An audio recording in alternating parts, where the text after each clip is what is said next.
Greetings on behalf of the 63rd Readiness Division, and this is Chaplain Siebold again, and I'm doing a series on Noah for devotions, and this is day 150, Noah Part 2. So the scripture that I'm reading from today is Genesis 7:17-24, and then from chapter 8 will be verses 5 and 6.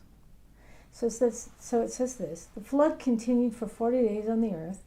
The water increased, and lifted the ark up so that it rose above the earth, and the water surged on the earth for 150 days. The water continued to recede until the 10th month, and in the 10th month, on the first day of the month, the tops of the mountains were visible.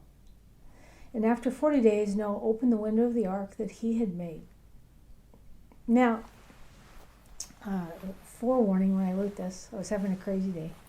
So lately I feel like my apartment is shrinking. I looked up online yesterday and discovered just how big it is and found out that it's bigger than I thought. I've been stating it's around 425 square feet, and it's really 514 square feet. So no way, I think in my mind it's smaller than that. It has to be just smaller than that. And that's when I began to pace, as if one could pace an apartment that's 514 square feet. And I'm going a little stir crazy here.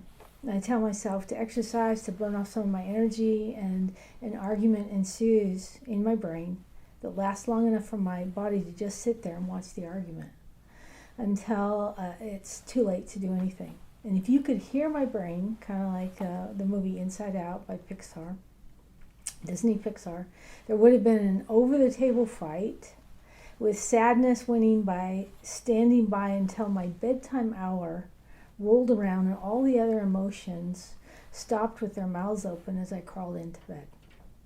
My eyes couldn't stay awake any longer, and I vaguely remember the cat making a lot of cat noises with his imaginary fake mice before I drifted off to sleep, but not until I had one more shh to the cat, shush, and then I slept. So mornings are starting to degrade a little, and this morning I hadn't made my bed yet. Didn't comb my hair before getting out of bed onto the deck, and I went up to the deck with my tea and toast and butter and homemade hummus on it.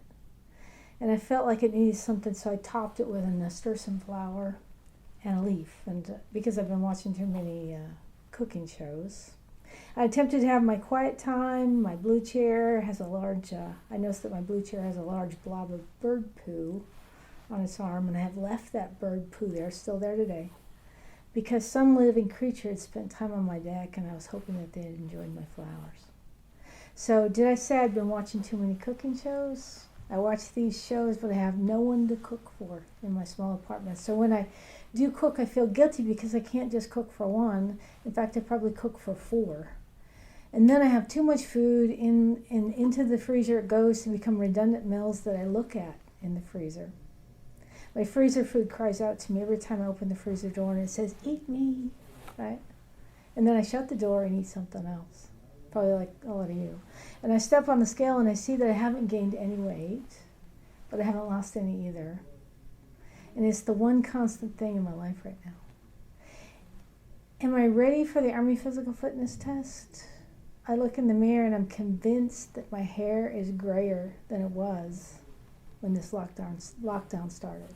I do a few sit-ups, I do some push-ups. I notice that in my brain an over-the-table fight has ensued again as I block out the noise, reach for a glass of kombucha juice for my digestive health, sit down next to the bird poo that's still there, and soak up the afternoon sun. Some of you may be able to relate to this embellishment, but I'm reminded of how many days Noah and his family had to spend in the ark before they could come out. I would have liked to observe just one day, somewhere midway into the voyage, perhaps day 150. Moses entered the ark when he was 602 months old, and he left the ark when he was 601 and 2 months.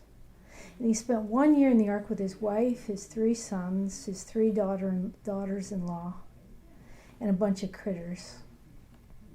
And I'm amazed at the tenacity that they survived shut up in the ark without windows, although probably not with some complaining or perhaps a lot of complaining.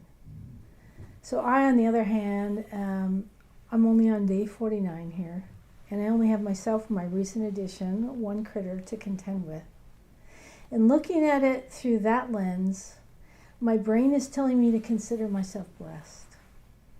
If you need to remind yourself that someone else has or had it worse than you, ponder a while today on what Noah endured and survived. Day 50 looks a lot more promising. So my prayer for you today is this. Lord, I pray that you make our days seem to pass quickly. Help us to endure whatever our situation is at this time. I ask that you shorten the days and allow us to come out of our houses sooner than later, but only on your timing and not on ours. Amen.